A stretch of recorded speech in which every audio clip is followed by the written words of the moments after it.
Dengue مچھر کے وار تیز، سندھ میں ڈینگی سے مزید 2 افراد جاں بحق، صوبے میں ڈینگی بخار کے باعث ہلاکتوں کی تعداد 31 ہو گئی، حیدرآباد میں 15 اور کراچی میں 14 اموات رپورٹ ہوئیں۔ جسٹس امین الدین خان وفاقی آئینی عدالت کے سربراہ مقرر، صدر مملکت نے وزیر اعظم کی ایڈوائس پر تقرری کی منظوری دے دی۔ صدر کی منظوری کے بعد وزارت انصاف قانون نے نوٹیفیکیشن جاری کر دیا۔ جسٹس امین الدین خان آئینی عدالت کے پہلے چیف جسٹس ہوں گے۔ ذرائع کے مطابق چیف جسٹس شاہی آفریدی کا جسٹس امین الدین کے اعزاز میں آج عشائیہ، سپریم کورٹ کے ججز بھی عشائیے میں مدعو۔ جسٹس امین نے 1 دسمبر کو ریٹائر ہونا تھا۔ آرمی چیف اب چیف آف ڈیفنس فورسز ہوں گے۔ چیف آف ڈیفنس فورسز کی تعیناتی وزیر اعظم کریں گے۔ آرمی چیف کا بطور چیف آف ڈیفنس فورسز نیا نوٹیفیکیشن جاری ہوگا۔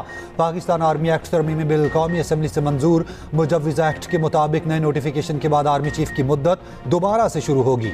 آرمی چیف آف ڈیفنس کی سفارش پر وزیر اعظم کمانڈر نیشنل اسٹریٹجک کمانڈ تعینات کریں گے۔ کمانڈر نیشنل اسٹریٹجک کمانڈ کی مدت ملازمت 3 سال ہوگی۔ وزیر قانون نے کہا، قانون نے وضاحت کی ہے کہ چیف آف ڈیفنس کا عہدہ تقرری کے دن سے 5 سال کا ہوگا۔ پاکستان ایئر فورس ایکٹ 1953 میں مزید ترمیم کا بل منظور۔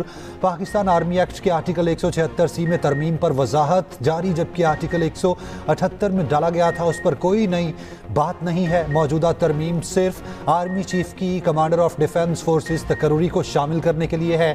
Vice chief of army staff یا ڈپٹی آرمی چیف کی کوئی تقرری نہیں کی جا رہی۔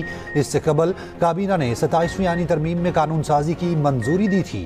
27ویں ترمیم آئین کا حصہ بن گئی۔ صدر مملکت آصف علی زرداری نے ترمیمی بل پر دستخط کر دیے۔ ترمیم دونوں ایوانوں نے 2/3 اکثریت سے منظور کی۔ قومی اسمبلی سے پاکستان نیوی ترمیمی بل 2025 بھی منظور۔ Chairman joint chiefs of staff committee سے متعلق دفعات حذف کرنے کی سفارش۔ ترمیم کے بعد نیوی کمانڈر ڈھانچے کو نئی ڈیفنس اسٹرکچر کے مطابق ڈھالا جائے گا۔ نیول چیف کے اختیارات اور عہدے سے متعلق اصلاحات میں تبدیلی تجویز۔ ترمیم کے تحت دفعات 11D، 11E اور 11F کو حذف کرنے کی تجویز۔ سیکشن 208 میں سے chairman joint chiefs of staff committee کے الفاظ نکالنے کی سفارش۔ بل کے تحت نیوی قانون کو ملٹی ڈومین انٹیگریشن پالیسی کے مطابق اپ ڈیٹ کیا جائے گا۔ 27ویں آئینی ترمیم سینٹ میں اپوزیشن کے شور شرابے میں منظور۔ سینٹ میں منحرف رکن سیف اللہ بڑو اور احمد خان نے ترمیم کے حق میں ووٹ دیا۔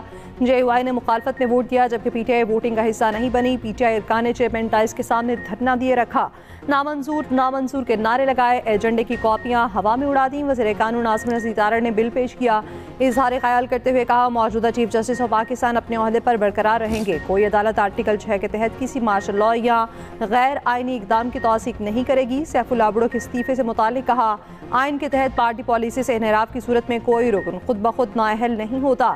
ایوان میں مستعفی ہونے کے اعلان کے بعد رکن مستعفی نہیں ہوتا۔ رکن کو تحریری استعفیٰ چیئرمین سینٹ اور اسپیکر کو پیش کرنا ہوتا ہے۔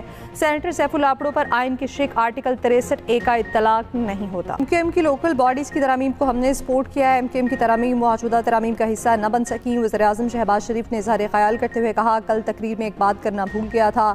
MKM کے ساتھ وعدہ کیا، حلیف جماعتوں سے مشورہ کر کے لوکل باڈیز کو معاملہ حل کیا جائے گا۔ مستعفی ججز اپنے سیاسی اور ذاتی مفادات کے لیے کوشش کرتے رہے، ان کے خط کے مدرجات سیاسی تقریر ہیں۔ وزیر اعظم کے مشیر رانا ثناء اللہ کا کہنا ہے، سیب نہیں دیتا کہ یہ لوگ ان عہدوں پر بیٹھے ہوں۔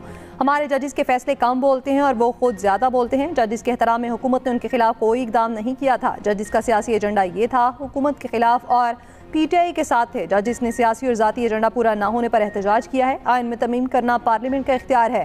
وزیر اطلاعات پنجاب عظمہ بخاری نے کہا، کمال ہے ابھی تک ان کی غلط فہمی برقرار ہے۔ منصف کا قلم قانون اور آئین کی امانت ہوتا ہے، لوگوں کا نہیں، اسی لیے ان کو سیاسی جج کہا جاتا تھا۔ کیڈٹ کالج وانا پر حملہ کرنے والے تمام دہشت گرد افغان شہری تھے۔ وزارت اطلاعات کے مطابق حملے کی منصوبہ بندی افغانستان میں ہوئی، پایہ تکمیل تک پہنچانے کا حتمی حکم خارجی نور ولی محسود نے دیا۔ دہشت گرد کارروائی کے دوران افغانستان سے ملنے والی ہدایات پر عمل ہوا۔ حملے کی منصوبہ بندی خارجی زاہد نے کی۔ خارجی نور ولی محسود کے حکم پر ذمہ داری جیش الہند کے نام سے قبول کرائی گئی۔ حمایتی ویڈیو میں بار بار جیش الہند کا نام لیا گیا تاکہ اصل شناخت نہ نکلے۔ حملے کے لیے تمام ساز و سامان افغانستان سے فراہم کیا گیا، امریکی ہتھیار بھی شامل۔ حملے کا مقصد پاکستان میں سیکیورٹی خدشات بڑھانا تھا۔ اس ہلچل کا ذکر میں پچھلے 3-4 دن سے کر رہا تھا، وہ چائے کی پیالے میں طوفان لانے کی کوشش ناکام ہو گئی۔ سینیٹر فیصل وارڈا کے ایکس پر پیغام لکھا، جن کے استعفے آتے رہیں گے وہ فوری منظور بھی کر لیے جائیں گے۔ اور روس کا پہلا روبوٹ افتتاحی تقریب کے دوران سٹیج پر گر گیا۔ پرزے بکھر گئے روبوٹ کو ہالی ووڈ فلم راکی کے ساؤنڈ ٹریک کے ساتھ سٹیج پر پیش کیا جا رہا تھا، توازن کھو کر گر گیا۔